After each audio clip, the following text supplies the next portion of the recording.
আসসালামু আলাইকুম। আশা করছি ভালো আছেন সবাই। আজকের পর্বে তৈরি করে দেখাবো তিতা ছাড়া করলা ভাজির রেসিপি। করলা খুবই পুষ্টি সমৃদ্ধ একটা খাবার হলেও তিতার কারণে অনেকেই এটা খেতে চায় না। ছোটরা তো খায় না, তার সাথে সাথে বড়রাও খেতে চায় না।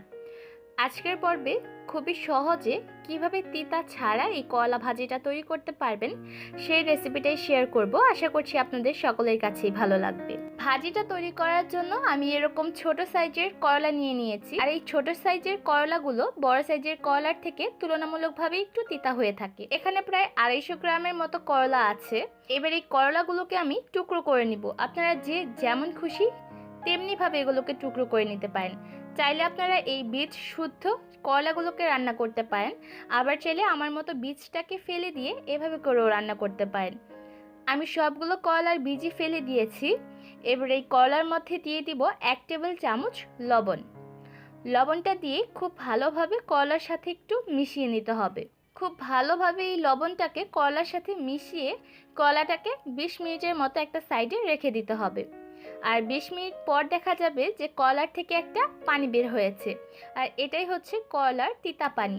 লবণ দিয়ে মাখিয়ে রাখার ফলে কিন্তু খুব সহজেই এই তিতা পানিটা বের হয়ে যায়। এবার কলাটাকে হাত দিয়ে এভাবে সামান্য একটু প্রেস করে মথে নিতে হবে। এতে করে বাকি যে রসগুলো আছে করলার সেটাও বের হয়ে যাবে।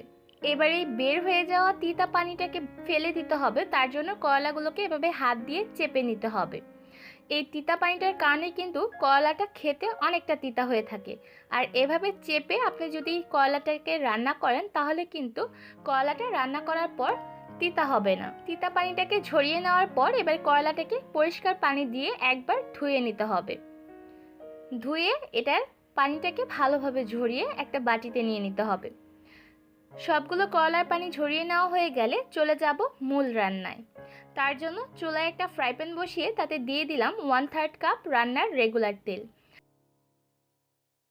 আর সেই সাথে দিয়ে দিলাম 1 কাপ পেঁয়াজ কুচি।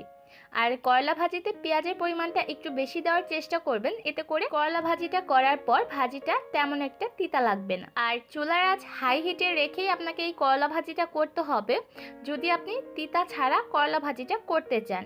পেঁয়াজটা যখন একটু নরম হয়ে আসবে তখন এর মধ্যে আগে থেকে পানি ঝরিয়ে রাখা করলাটা দিয়ে দিলাম 4-5টা আস্ত কাঁচা মরিচ, সেই সাথে দিয়ে দিলাম আরও সামান্য পরিমাণে একটু লবণ। এবার খুব ভালোভাবে নেড়েচেড়ে মিশিয়ে এই করলাগুলোকে ভেজে নিতে হবে। এই পর্যায়ে চুলার আঁচ হাই হিটে আছে, আর হাই হিটে রেখেই করলাটাকে ভাজি করে নিতে হবে। আর ভাজিটা করার সময় হাঁড়িতে কোনো ঢাকনা দেওয়ারও প্রয়োজন নেই, সেই সাথে পানি দেওয়ারও প্রয়োজন নেই।